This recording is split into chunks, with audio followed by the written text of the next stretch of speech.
আবারও সামাজিক অবক্ষয়ের নিদারুণ চিত্র ফুটে উঠল লংতরাই ভেলি মহকুমায়। নিজ ভাইয়ের হাতেই শারীরিক নির্যাতনের শিকার 60 ঊর্ধ্ব বড় বোন। ঘটনা লংতরাই ভেলি মহকুমার পশ্চিম কাঁঠালছড়া ভিলেজের। নিত্যদিনই বৃদ্ধার ভাই জয়হরি সিনহা শারীরিকভাবে নির্যাতন করে। জারু লাঠি যা সামনে পায় তা দিয়েই আঘাত করে বলে খবর।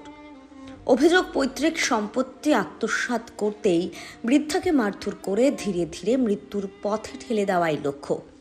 অথচ দীর্ঘদিন যাবৎ এই পৈতৃক সম্পত্তিকে স্বামীহীন পঞ্চমী সিনহাই আগলে রেখেছিলেন। তখন এই পাষণ্ড ভাই স্ত্রী সন্তান নিয়ে শিলংয়ে বসবাস করত। বিপ্লব দেব মুখ্যমন্ত্রী হওয়ার পর নেপাল টিলায় এক অনুষ্ঠানে এসেই বাড়িতে গিয়ে চা পান করেন এবং পরবর্তীতে দরিদ্র বৃদ্ধার নামে একটি প্রধানমন্ত্রী আবাস যোজনা প্রকল্পের আওতায় একটি ঘরের ব্যবস্থা করেন। ঘর পাওয়ার কিছুদিন পরই ভাই জয়হরি স্ত্রী সন্তান নিয়ে বৃদ্ধার ঘরে ওঠে। অভিযোগ, বর্তমানে প্রায় প্রতিদিনই বৃদ্ধাকে নির্যাতন করে জয়হরি।